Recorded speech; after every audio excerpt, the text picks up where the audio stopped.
What is good, YouTube? It's the Miami Football Fanatic here again, and today we've finally got Dolphins football back. Going to have our first game of the preseason against Tampa Bay. Um, Football is finally here. It's been a long, what's it been, like 7, 8 months now. We haven't played since December 30th against the Bills. That terrible end to our season last year. But now it's a fresh start. We've got some fresh new faces in. Some of our veterans that were heavily entrenched in the locker room are gone. We've brought in some new guys, some new leadership, supposedly a new culture. We'll see if that actually comes to fruition during the season. But hopefully this is a clean slate for the team. And tonight it starts with our first game against Tampa Bay, 7 p.m. But it's going to be 9 o'clock in the morning here in Australia. But just want to go over some pointers for the game, just what to look out for, and what to be excited for this game coming into the first week of preseason. There's going to be a lot of undrafted guys and guys trying to make the team.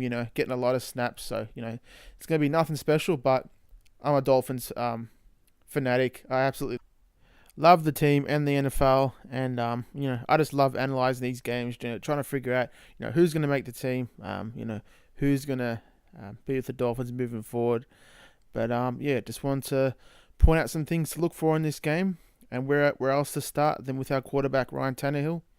So if Tannehill does play tomorrow, it's probably just going to be for a couple of series, 1 or 2 series. But I think the only reason why Tannehill and the coaching staff probably wants to get him out there this earlier on in the preseason is just because he's been away from the game for so long. He hasn't played for well over a year. I mean, he did participate, a little bit in training camp last year, but that doesn't count.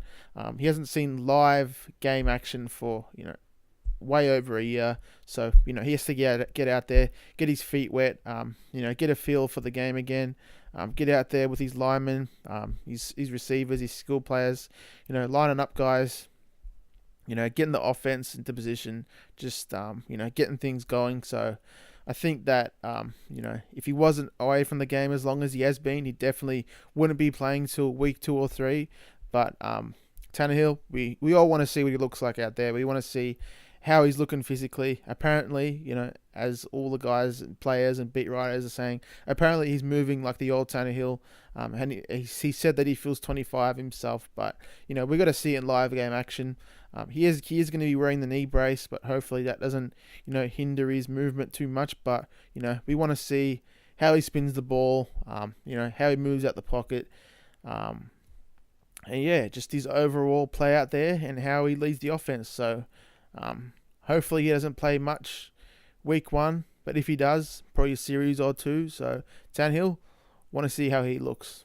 So moving on with our quarterback position, we definitely need to clarify the backup QB position with David Fowles and Osweiler. But at this point, I just really can't stand Osweiler. His play and his personality just stinks, and I really want to see him gone. But there apparently is a battle going on, and David Fowles and him are battling for the backup spot. But I like Fowles much more, even though he's nothing special either. I don't think either of these guys are backup QBs, but this is what we've got at this point.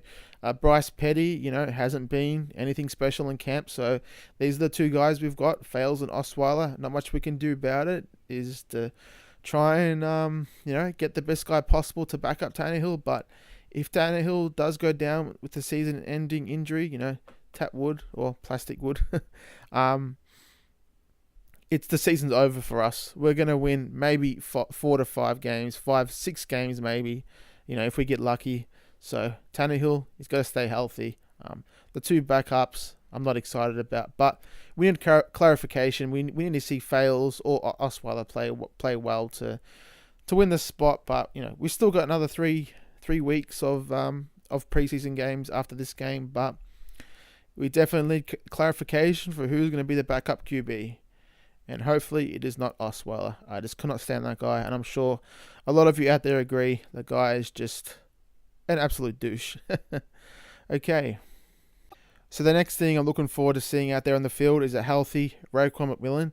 I want to see how he's bounced back from this ACL injury, similar to Tannehill. I want to see how he comes back physically.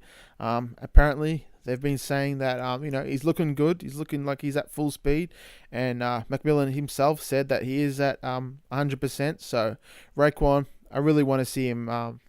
Show that he is our starting middle linebacker, show that he was worthy of our second round pick last year, and just show why he is at the moment our starting linebacker.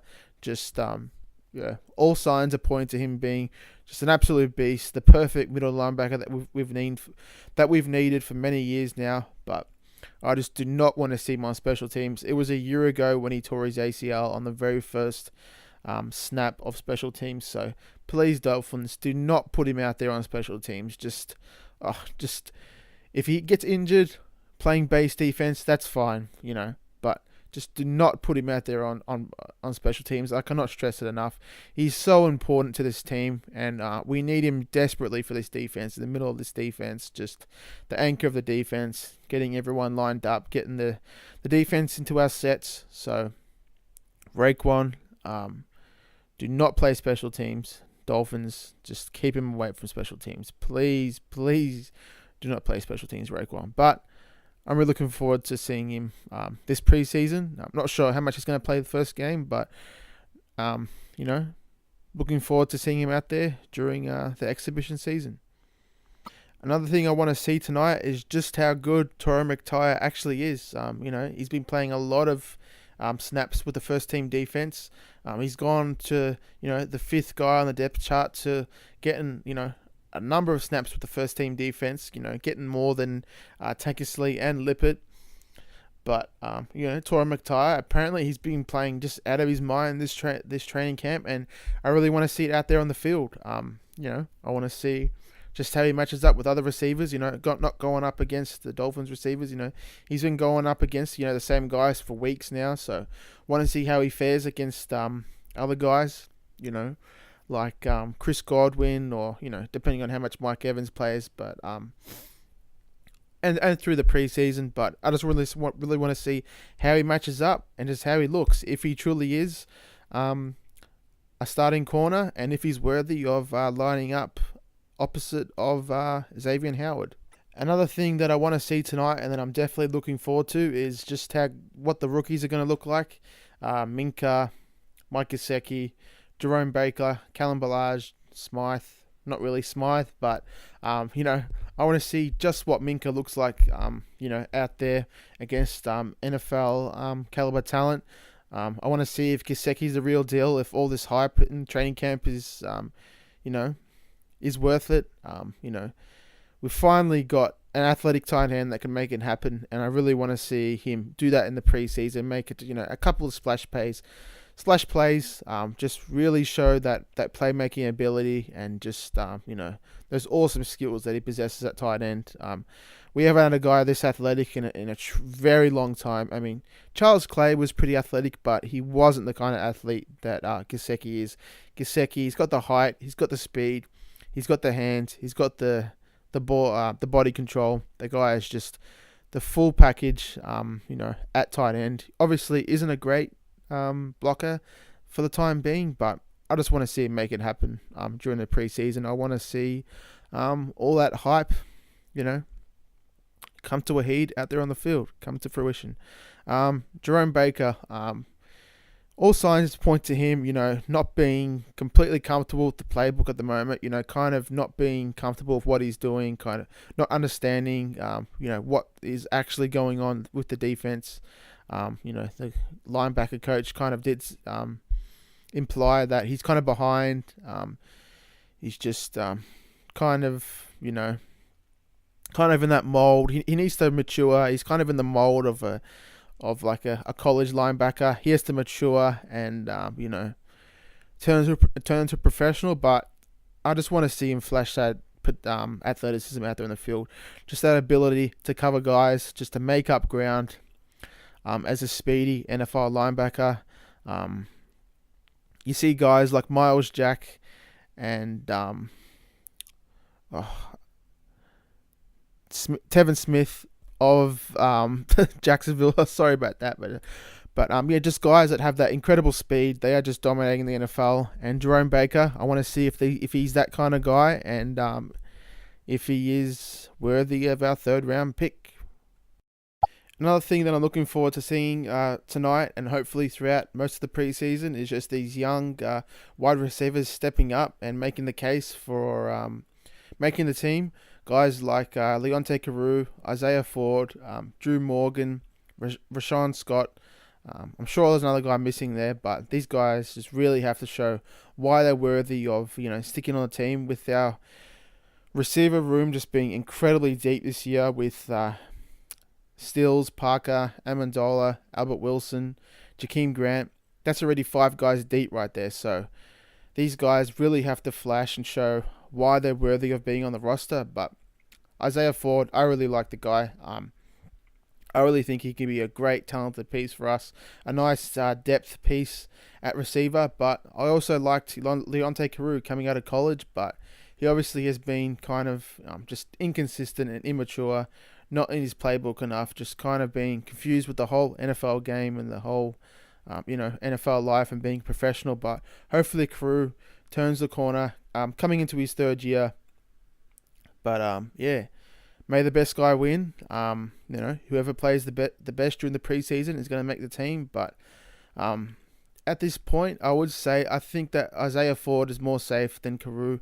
But Carew being one of Gase's draft picks might give him a bigger leash, and being a third round pick, and being with this being only his third year, and next year being his contract year, they might just let him stick around just to try and make it happen. I mean, Rashad Matthews really didn't get it going till his 4th year. He was a 7th round pick, and he was a guy that was kind of like frustrated, wasn't putting it together, wasn't getting much playing time. He was stuck behind veterans like Brian Hartline and Mike Wallace and Brandon Gibson. And Rashad Matthews in his 4th year just really made it happen with Tannehill, and he was able to grab an awesome contract with the Titans. So could be a similar thing with Carew. But these young guys really have to step up and make it happen. Otherwise, they're going to be gonski. So obviously tonight and throughout the preseason, there's going to be a lot of things to watch. But if I went over all of them, this would be an incredibly long video, 45 minutes to at least 60 minutes long. So just going to end it here with the kicking competition. Just want to see for myself who the better kicker is, who's got the more powerful leg, who's more accurate, who works better under pressure, Greg Joseph or Jason Sanders. So looking forward to seeing who's the better kicker throughout this training camp in preseason. Who knows? Our kicker might not even be on the roster. We might pick up a guy like last year. I was really thinking that Andrew Franks was going to be the dude last year, so we went ahead and cut him and grabbed Cody Parkey. So who knows what's going to happen with the kickers? But I want to see how Sanders and Joseph do. Alrighty, guys, that's it for this one. I know I missed many players and many things to look forward to tonight, so let me know in the comment section what you're looking forward to. Always love the feedback. Love hearing from you guys. We finally got Dolphins football back, and it's just a great feeling. Alrighty, guys, as always, fins up, baby. I'll see you guys in the next one.